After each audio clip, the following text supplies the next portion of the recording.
أعوذ بالله من الشيطان الرجيم بسم الله الرحمن الرحيم الحمد لله رب العالمين وبه نستعين وهو المعين وصلى الله على محمد وأهل بيته الطيبين الطاهرين اللهم صل على محمد وآل محمد صلى الله عليك يا أبا عبد الله الحسين صلى الله عليك يا أبا عبد الله الحسين صلى الله عليك يا أبا عبد الله الحسين صلوا على محمد وآل محمد اللهم صل على محمد وآل محمد.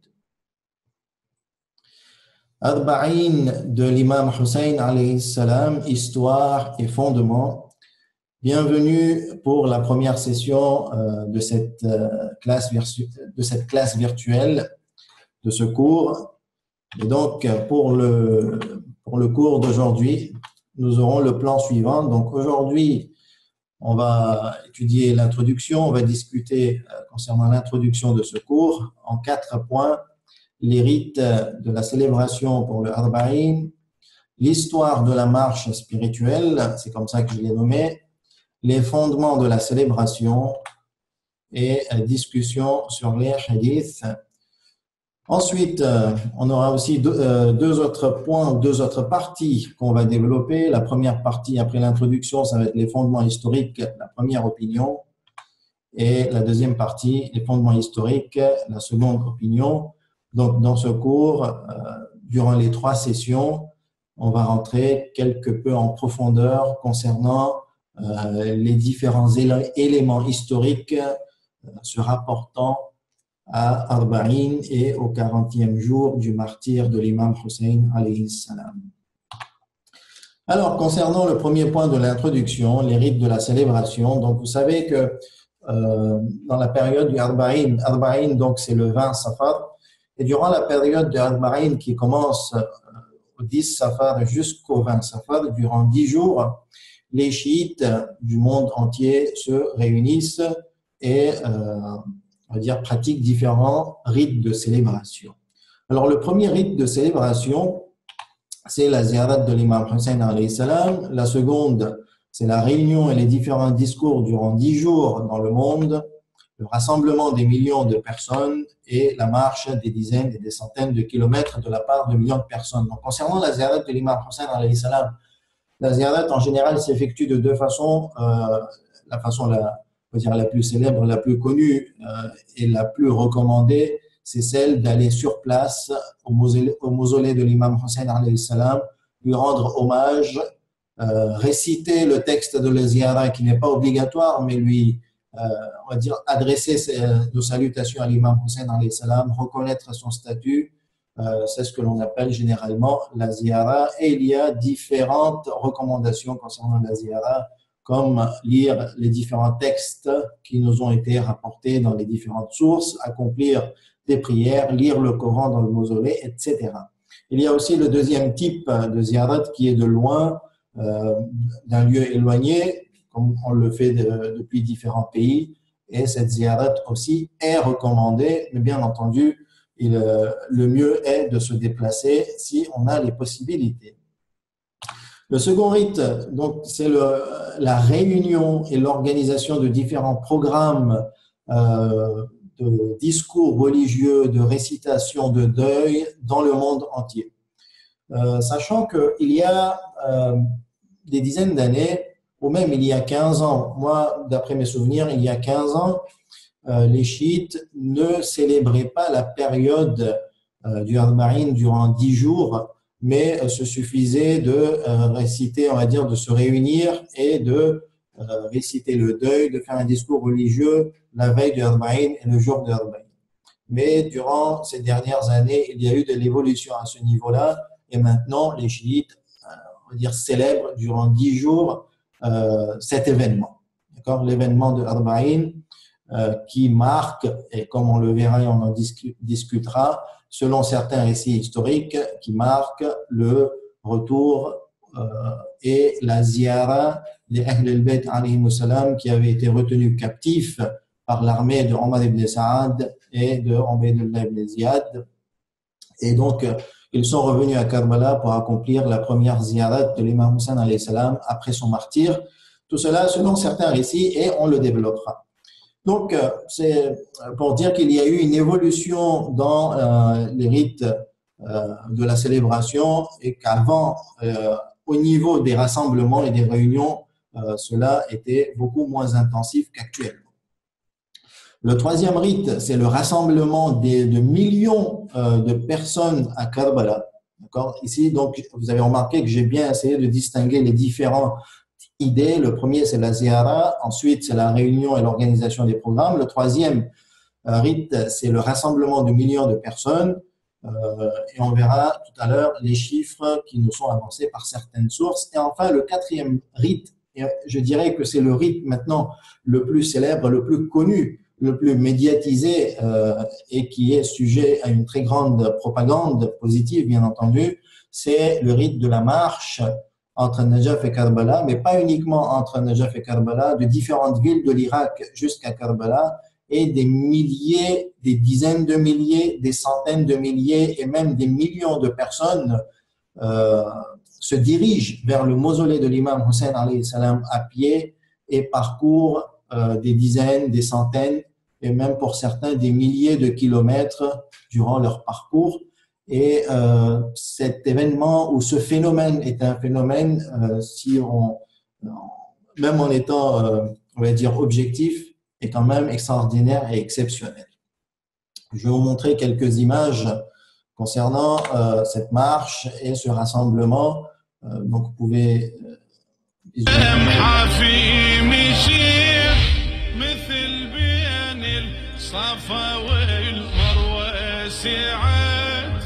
ذكر الزينب المظلومة وبجيت يوم صاحت صحنا يا حسين بخطا يوم صاحت صحنا يا حسين بخطا أصحاب أعظم منزله الله كرم كربلاء الله كرم الله كرم الله كرم كربلاء يا أرض نالت مثل هذا الفخر.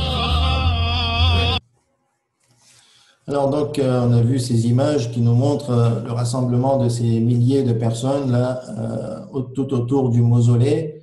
Et bien entendu, c'est très connu que entre Najaf et Karbala, des milliers, même des millions de personnes marchent. Alors, il y a un point que l'on pourrait rapidement partager, c'est au niveau du nombre de personnes qui se réunissent à Karbala et essayer de les comparer par rapport à différents lieux de rassemblement, de tourisme ou même lieux religieux qui réunissent beaucoup de monde.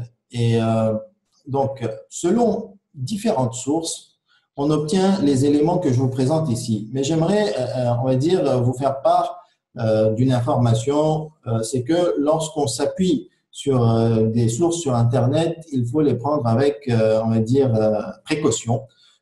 Nous-mêmes, lorsqu'on a consulté différentes sources sur Internet, mais il y a des contradictions des fois, les sources sont complémentaires, il n'y a pas d'études précises. Et vous savez que ce n'est pas évident de compter le nombre de personnes, surtout lorsqu'ils sont par milliers, par dizaines de milliers ou par centaines de milliers dans un lieu précis. On voit toujours qu'avec les méthodes modernes, il y a toujours des divergences. Donc, on va dire que ces chiffres vont nous permettre de donner une certaine indication. Donc, au niveau des monuments, on a le temple de Sensoji à Tokyo, au Japon, qui rassemble 30 millions de pèlerins l'année.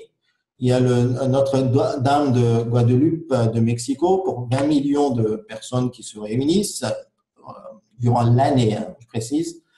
La Cité interdite de Pékin, 15,3 millions de personnes l'année. Notre-Dame de Paris, 12 à 14 millions l'année.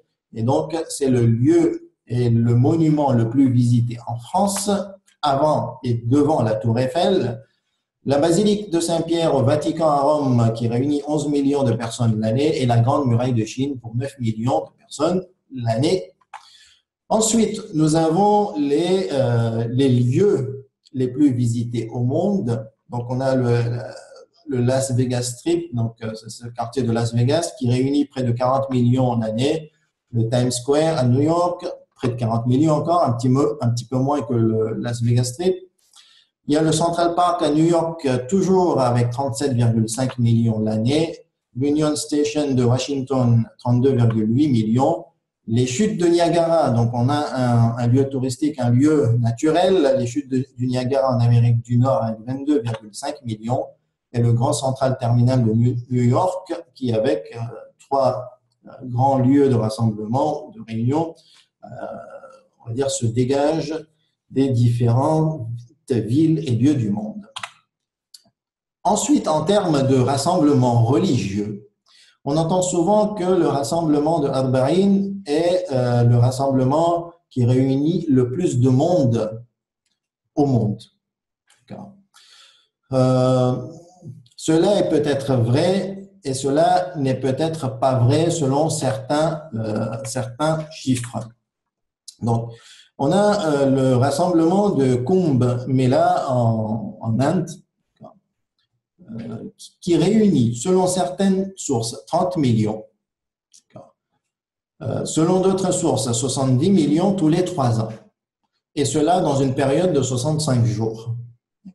Sachant que selon la source qui dit qu'il y a 70 millions qui se réunissent en 65 jours, rien qu'en une seule journée, il y a près de 25-30 millions qui se réunissent au même endroit dans le Gange pour on va dire, le bain spirituel.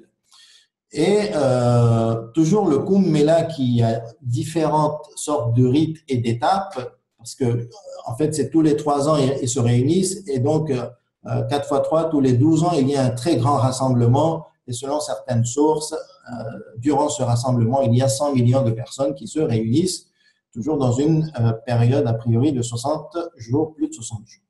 Concernant le Arba'in, donc le rassemblement, la marche, la ziyara, durant le mois de Safar, on a différents chiffres qui nous sont avancés.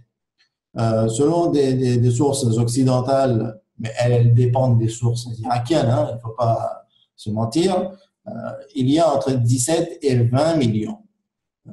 L'année dernière, de l'Iran, moi j'entends des sources qui nous avancent les chiffres de 25, même 30 millions. Et ces chiffres de 25, 30, 20, 25, 30 millions, on va dire, c'est la fréquentation durant 2 voire 3 semaines.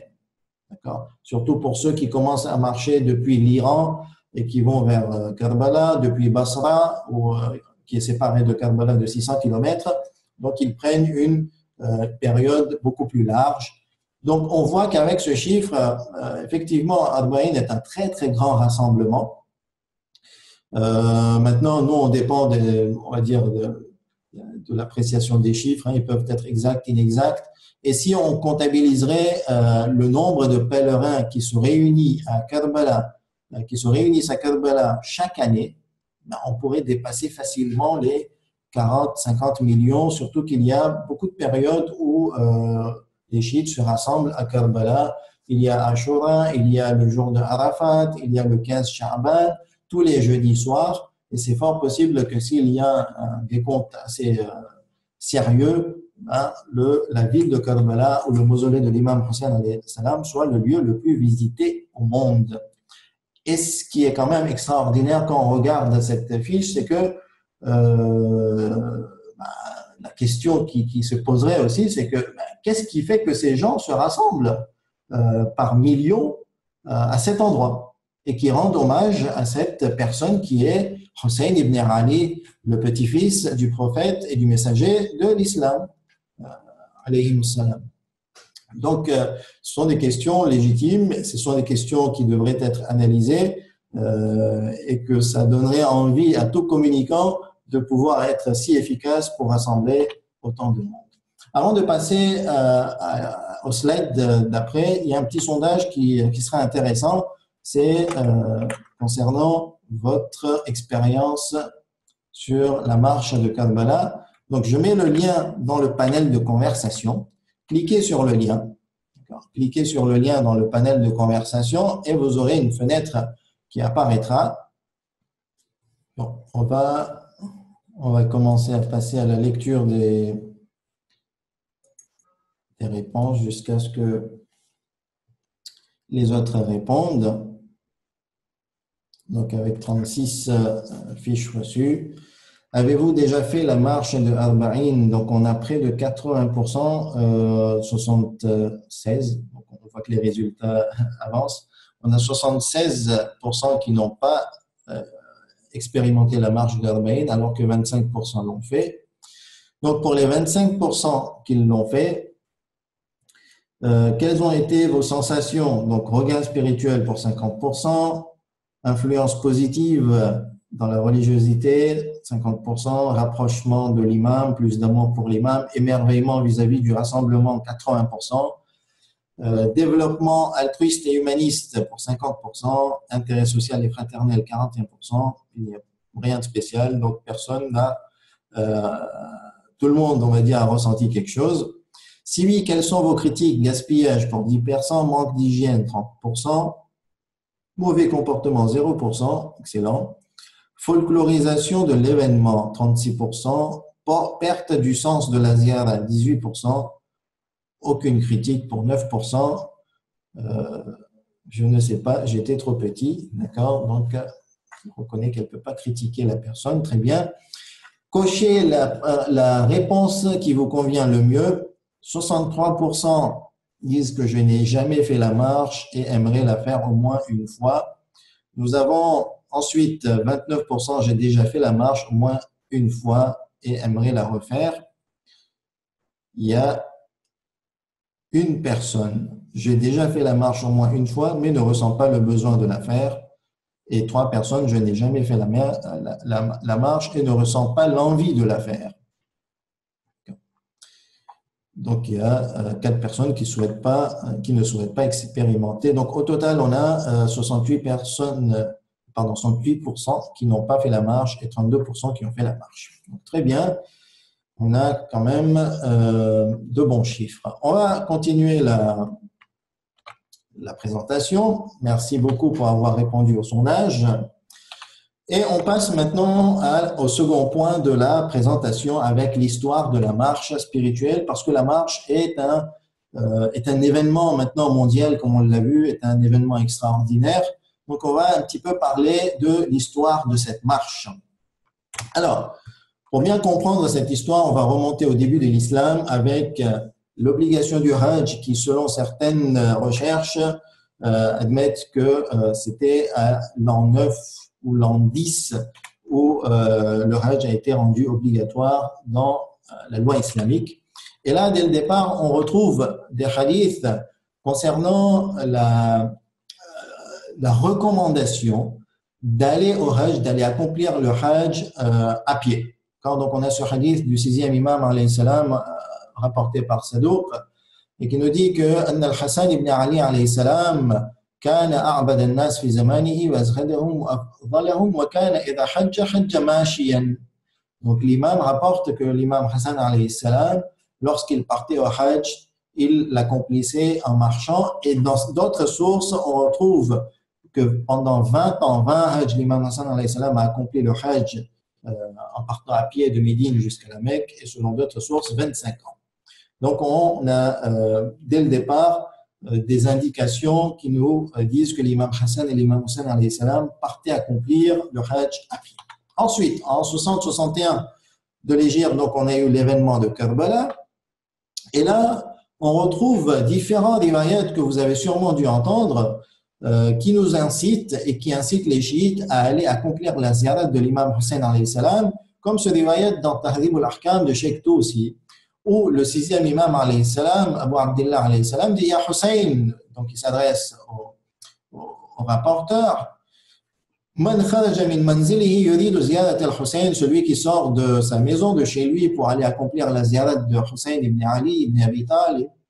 In kana mashiyan kataballahu lahu bi kulli khutwatin hasana. S'il part à pied, alors Allah subhanahu wa ta'ala lui récompensera pour chaque pas une bonne action. Wa hatta biha anhu sayyi'a.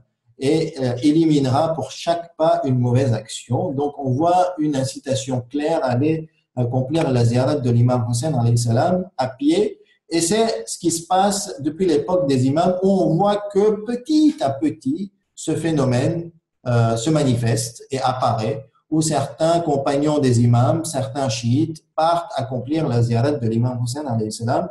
Donc, entre 61 et 260 de l'hégire, bien entendu, c'est pas tout de suite que ça commence. C'est pas dès le départ, après le martyre de l'imam Hussein alayhi salam, qu'on verra un phénomène de marche vers la tombe de l'imam Hussein alayhi salam. Mais ça va être un petit peu plus tardif, à partir de l'époque du 5e, 6e imam alayhi salam, c'est-à-dire 110, 115, 130 de l'hégire.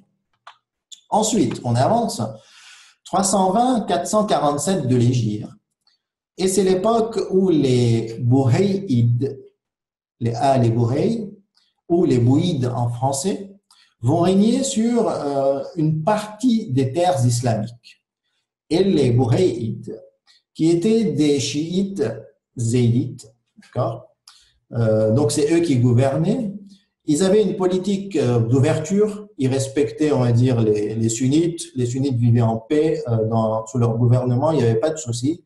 Il y avait énormément d'ouverture. Bagdad était un centre intellectuel, culturel très connu à cette époque.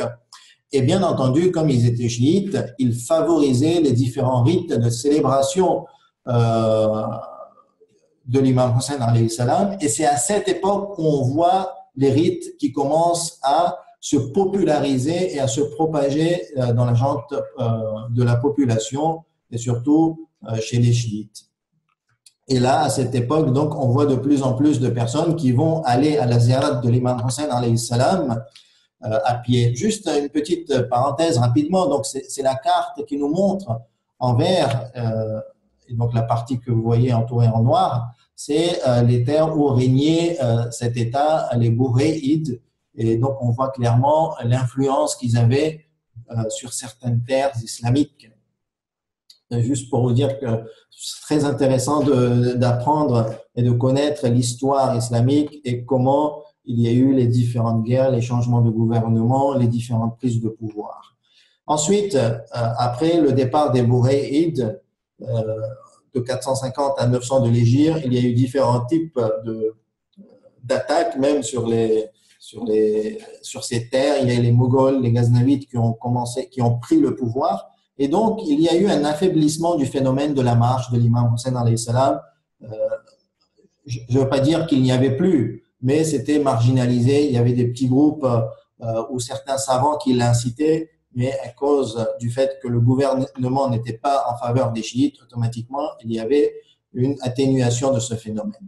La seconde intensification de la marche va reprendre à l'époque des Safavides, qui au départ étaient des soufis sunnites, mais il y a eu donc la conversion d'un des rois à l'époque d'Allama Hilli, d'un des gouverneurs vers le chiisme, et il va chiitiser les terres islamiques sur lesquelles ils vont régner.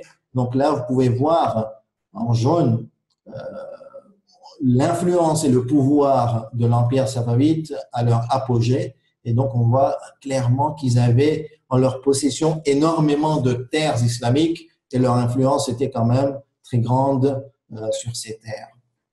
Et donc, à cette époque, comme les gouvernants se sont chiitisés, ils ont voulu chiitiser la population et cela on va dire, en propageant les différents rites de célébration, dont la marche. Donc, la marche, là, elle est devenue, encore une fois, un phénomène populaire chez les chiites. Ensuite, il y a eu des bas. Vous savez, dans l'histoire, il y a toujours des hauts et des bas.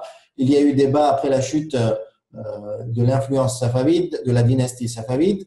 Et c'est Allama Cheikh Murtada al-Ansari, qui était à Nejaf et qui est décédé en 1281 de l'Hégire, qui a revitalisé ce phénomène, et cela en incitant les étudiants de la Hawza. Lui-même, il montrait l'exemple et partait vers Karbala pour accomplir la marche, et petit à petit, le mouvement a repris. Ensuite, après la venue et l'apparition de l'automobile et des voitures, le phénomène s'est atténué. Et là, c'est Sayyid, qui était un marja, Sayyid Mahmoud Hussein Shahroudi, qui était un marja reconnu en Irak, qui a, on va dire, revitalisé une seconde fois la marche et le phénomène. Et à partir de ce moment, voilà, c'est devenu un phénomène populaire, un rite de célébration très connu dans le chiisme. Ce Sayyid, ce marja, selon certaines sources, a accompli 260 fois la marche entre Najaf et Karbala. Donc vous imaginez, il était vraiment sincère dans ce rite et il s'est donné beaucoup de mal. Il a incité des gens autour de lui, les étudiants de la Hawza, et à travers ce biais, on va dire, ça s'est popularisé dans la tranche des chiites. Ensuite, à l'époque du gouvernement de Saddam, bien entendu, c'était interdit. Le gouvernement de Saddam interdisait les chiites de partir à pied vers Karbala, et ceux qui ne respectaient pas cette interdiction injuste, ils se faisaient emprisonner, ils se faisaient même tuer, et ils se faisaient réprimer par la mort. Et donc, automatiquement, il y avait une forte atténuation de ce phénomène. Et après la chute de Saddam, et maintenant depuis 2003, près de 15 ans, la route s'est ouverte. Et là, depuis une dizaine d'années, on voit qu'il y a des dizaines de millions de pèlerins qui se rassemblent, qui se réunissent et qui surtout marchent vers Karbala. Et on dit que entre Najaf et Karbala, c'est le plus grand restaurant du monde avec 80 km de restauration gratuite. Donc, après avoir vu rapidement cette évolution historique et les différents, on va dire, événements historiques qui ont donné une impulsion ou une atténuation au phénomène de la marche, nous allons passer maintenant à la réponse de cette question. Qu'est-ce qui fait que les gens, des millions de personnes, sont incités à aller visiter l'imam Hussein alayhi salam, à se donner du mal, à marcher, à partager leurs richesses, à partager ce qui… Vous savez, moi, alhamdoulilah, j'ai eu l'expérience de visiter, on va dire, d'expérimenter cette marche en 2011, et on rencontre beaucoup de personnes et on voit que certaines personnes, durant toute l'année, elles travaillent, et en dehors des dépenses pour leurs besoins vitaux, ils économisent pour dépenser durant la période de Arba'in et servir les gens, uniquement pour rendre service aux gens, soit à travers de la nourriture, soit à travers les transports, ou à travers différents types de services que l'on rencontre lors de cette route. Donc moi, personnellement, j'inciterai à chaque personne d'expérimenter au moins une fois cet événement, ce phénomène, et afin que cette personne puisse se faire cette idée. Donc, quels sont les fondements qui marquent ce rite? D'accord.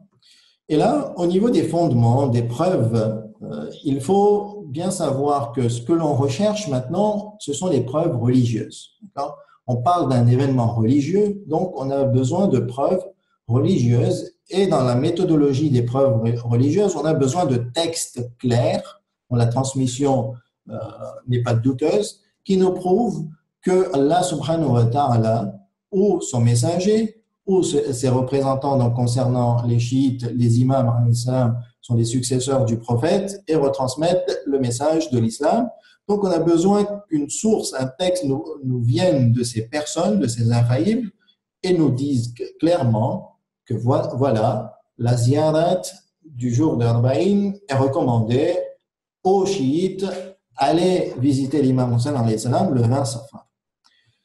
Et au niveau des preuves, donc, on peut les classer en deux catégories. La première catégorie, ce sont les preuves particulières, les fondements particuliers, c'est-à-dire les textes qui nous indiquent clairement que l'événement du 20 Safar, l'événement du Arba'in, est un événement incité par la religion. Donc, les textes particuliers sont de deux sortes. Nous avons les hadiths qui, lorsqu'on les étudie, on en retrouve deux. Nous avons le premier hadith du 11e imam, le hadith des 5 attributs du croyant, et un hadith du 6e imam, c'est le hadith qui nous rapporte le texte de la ziyarat du jour de Arba'in. Ensuite, nous avons les récits historiques dans les sources islamiques. Ils sont au nombre de 2. Et donc, le premier récit, c'est le retour d'Ahl al-Bayt qui étaient captifs à Karbala, le 20 Safar. Et le second texte, c'est la visite de Jabir ibn Abdullah al-Ansari, le fameux et célèbre compagnon du messager. Ce dernier avait visité l'imam Hussein alayhi salam. On va bien entendu aller dans les détails de ces sources, de ces fondements, et on en discutera. Ensuite, nous avons encore d'autres types de fondements, ce sont les fondements généraux. Les fondements généraux, ce sont les textes qui nous indiquent qu'il est bien d'accomplir la ziyarat, qu'il est bien d'aller voir et visiter l'imam Hussein alayhi salam, même en marchant, mais pas spécifiquement le jour de Arba'in, pas spécifiquement le jour du 20 Safar. Ces fondements généraux sont de 2 types. Donc, nous avons des hadiths généraux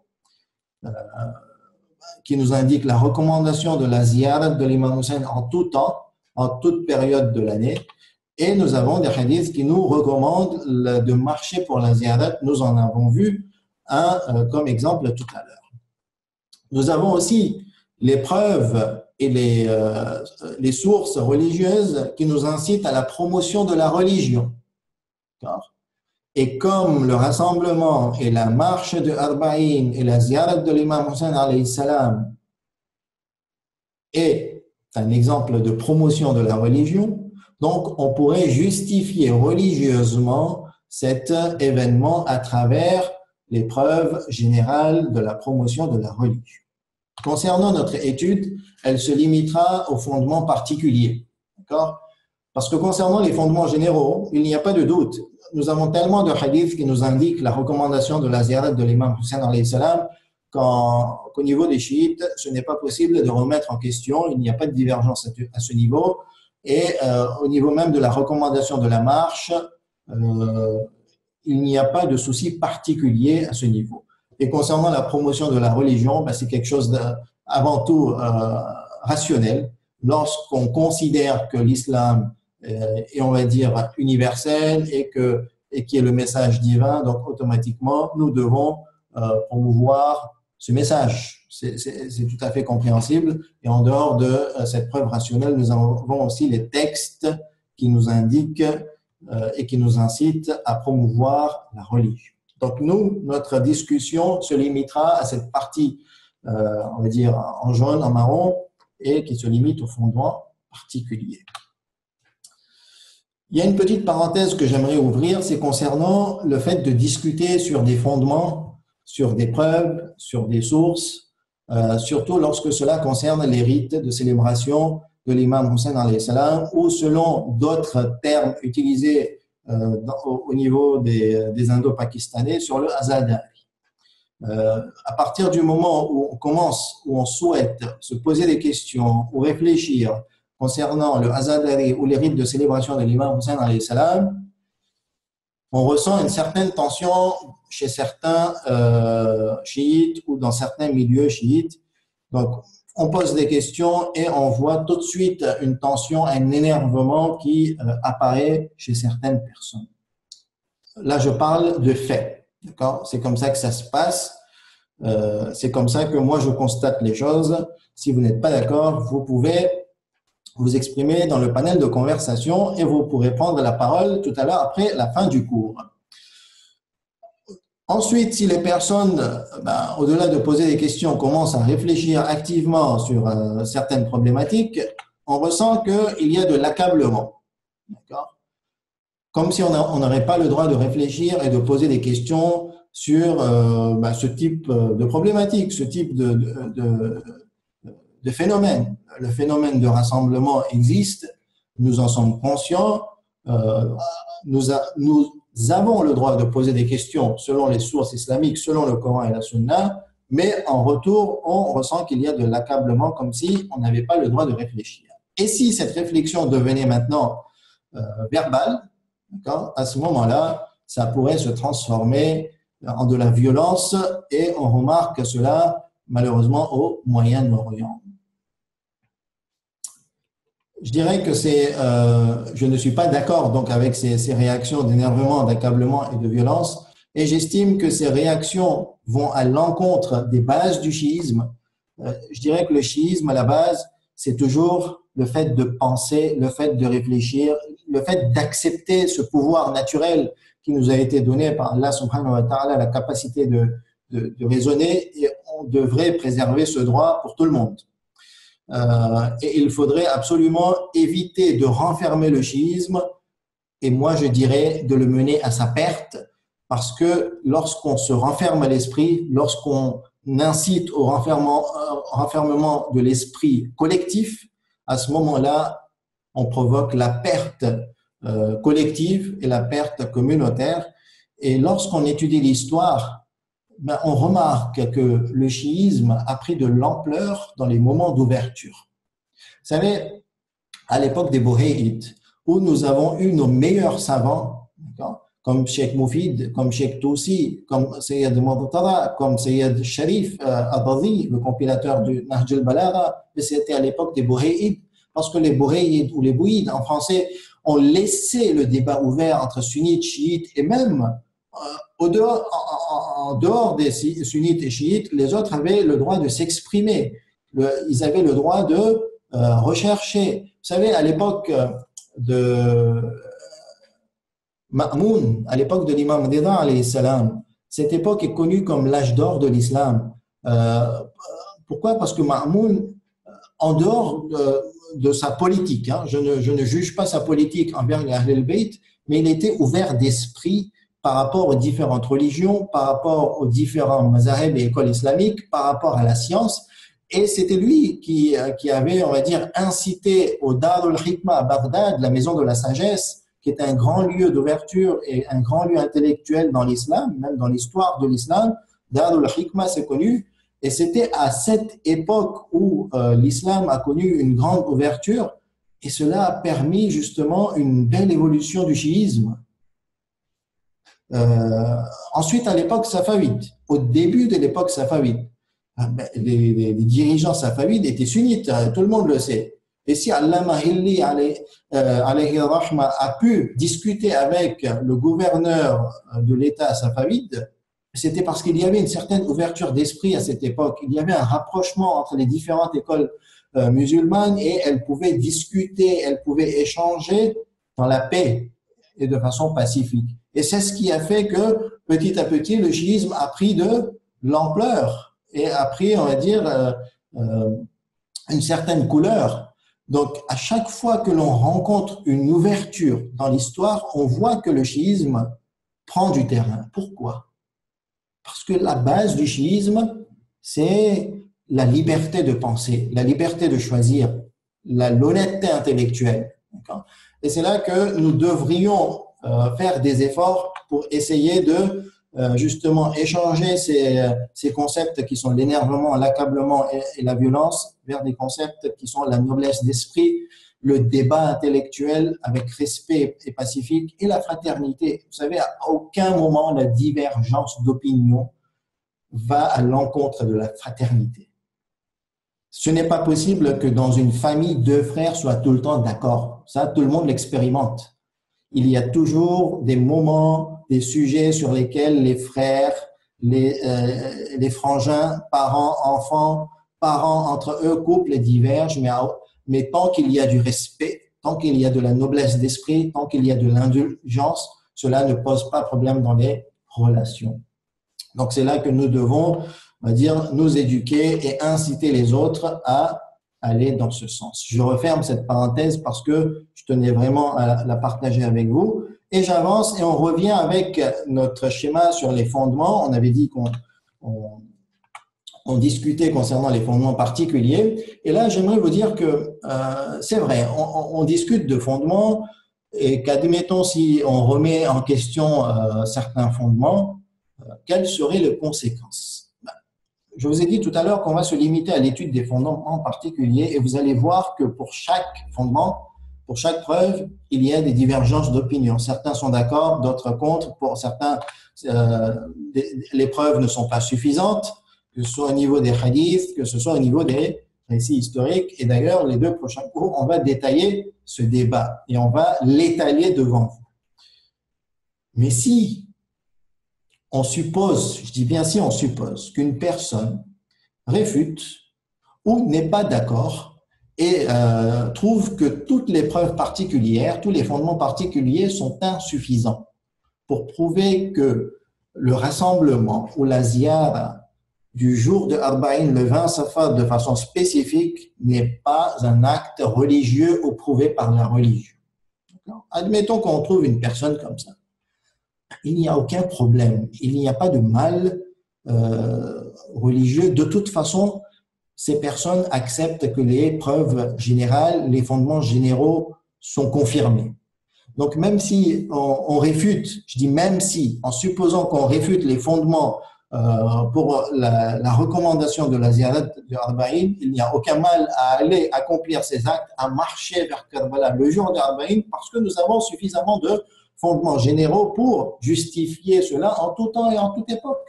Et à toute époque.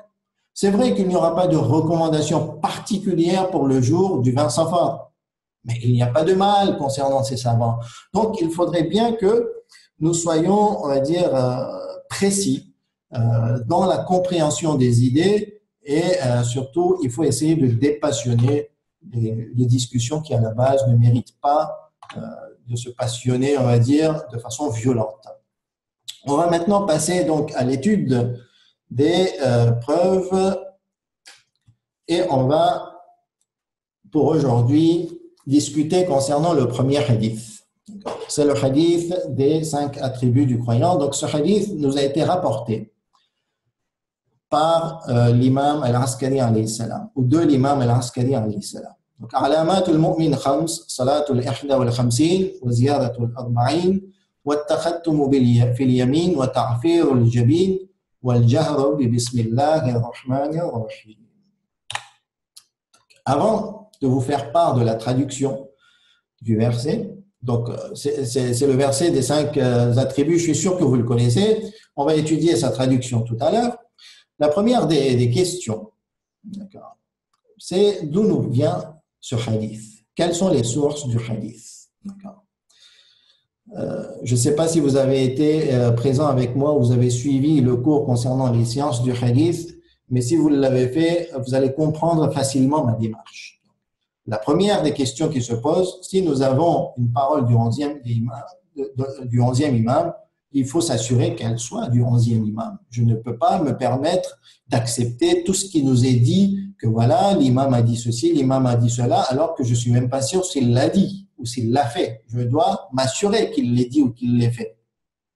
En 255 de l'Hégire, donc le 11e imam alayhi salam tombe en martyr.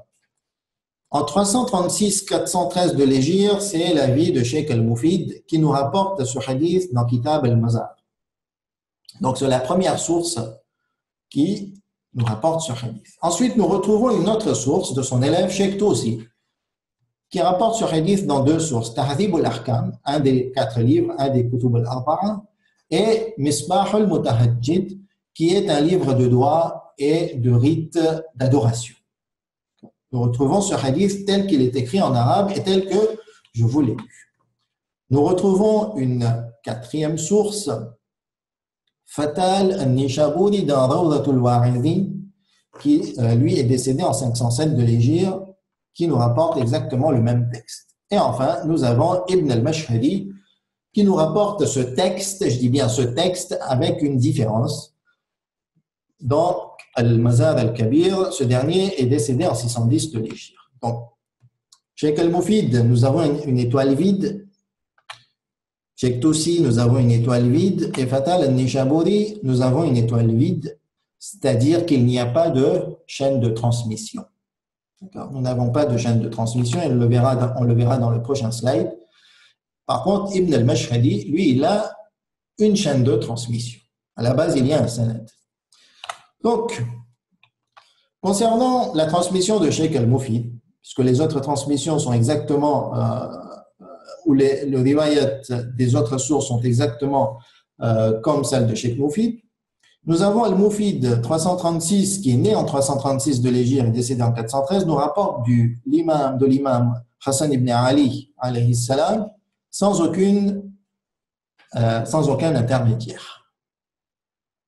Donc, on appelle cela un hadith mursal, un hadith où il manque des transmetteurs. Et un hadith mursal est un hadith qui est faible, dhaif, sur lequel on ne peut pas avoir de la confiance sur la véracité de la transmission. Sauf si on arrive à l'authentifier par différents autres moyens. D'accord? Comme le fait que beaucoup de savants aient utilisé et se sont appuyés sur ce hadith dans leurs bouquins, ou dans leurs recherches, ou dans leurs pratiques religieuses. Donc, si on retrouve ce type d'éléments, à ce moment-là, cela renforcera le hadith et on pourra avoir des indices pour avoir une certaine certitude ou sérénité sur la véracité du hadith. Mais lorsqu'on étudie les différentes recherches, à part le courant akhbari qui considère que les kutub al-arba'a sont véridiques et on peut tout de suite prendre des hadiths de ces livres sans aller à la recherche des chaînes de transmission. Mis à part cette méthodologie akhbarite, les autres savants disent que la transmission de ce hadith sur la chaîne de transmission de Cheikh Moufid est faible. On avance. Nous avons un deuxième rapport de Ibn al-Mashridi, donc qui est décédé au début du 7e siècle de l'Hégire, qui nous rapporte de Hashim al-Ja'fari, qui lui nous rapporte de l'imam Hassan ibn Ali alayhi salam. Automatiquement, la question se pose, il manque des intermédiaires. Certes, visuellement, on penserait que la chaîne de transmission est complète, mais il suffit de savoir qu'Ibn al-Mashridi est décédé au début du 7e siècle de l'Hégire et tout de suite on voit qu'il manque des personnes entre Hashim al-Ja'fari et Ibn al-Mashridi. Aussi, Hashim al-Ja'fari est inconnu. On ne sait pas s'il est qui, s'il a une confiance ou pas. Donc, cette deuxième chaîne de transmission est également faible et sur laquelle on ne pourra pas se reposer, sauf si, bien entendu, on a accepté préalablement la méthodologie akhbarite d'authentification de hadith.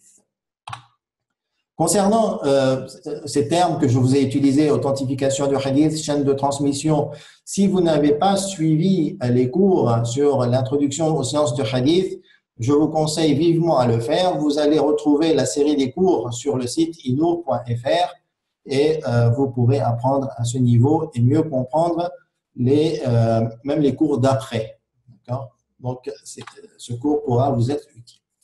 Venons-en maintenant au deuxième angle de discussion concernant ce hadith. Donc, le premier angle, c'était la transmission du hadith, la source du hadith. Maintenant, on va parler du contenu du hadith parce qu'il y a eu discussion aussi concernant le contenu. Donc, le hadith est rapporté de Abu Muhammad Hassan ibn Ali alayhi salam. Les attributs du croyant sont au nombre de 5. Salatul ihda wal khamsin, donc 51 unités de prière. Ziyaratul arba'in. D'accord. Je dis bien le terme, c'est Ziyaratul arba'in. Que comprenez-vous par Ziyaratul arba'in? Moi, j'ai traduit par la visite de Al-Arba'in. Al-Arba'in, ça veut dire 40. La visite des 40 ou la visite du 40e. Donc, vous avez compris où je veux en venir. Le troisième attribut, c'est porter la bague sur la main droite, poser le front sur la terre et réciter à voix élevée Bismillahirrahmanirrahim. Il y a eu débat concernant certains savants et nous avons l'écrivain du Maqtal al-Muqarram, Sayyid Muqarram, qui a proposé deux possibilités pour la compréhension de ce hadith et surtout du terme Ziyaratul Arba'in, parce qu'ici, ce qui nous concerne, ce qui nous intéresse, c'est le terme Ziyaratul Arba'in.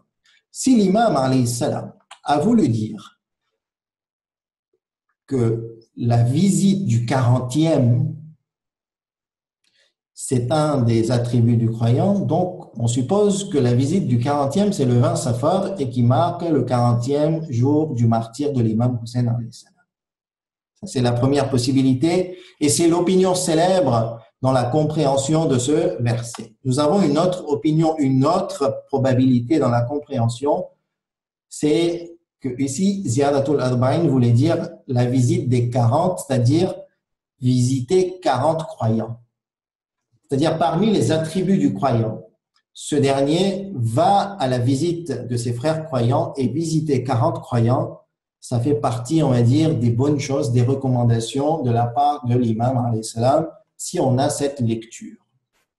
Il y a débat, il y a, on va dire, échange, il y a, on va dire, des preuves littéraires qui sont avancées. Et à la fin, donc, je vous donne le résultat. Voilà, j'ai pas envie de rentrer dans un débat littéraire au niveau de la langue arabe pour vous dire que l'opinion célèbre penche vers le fait que Ziyadatul Arba'in, ici, cela veut dire la visite du 40e, c'est-à-dire du 20 Safar. Mais je tenais à vous dire que le débat existe, que certains pourraient soulever ce questionnement, et ensuite, voilà, il y a, on va dire, approfondissement dans la recherche concernant cette question.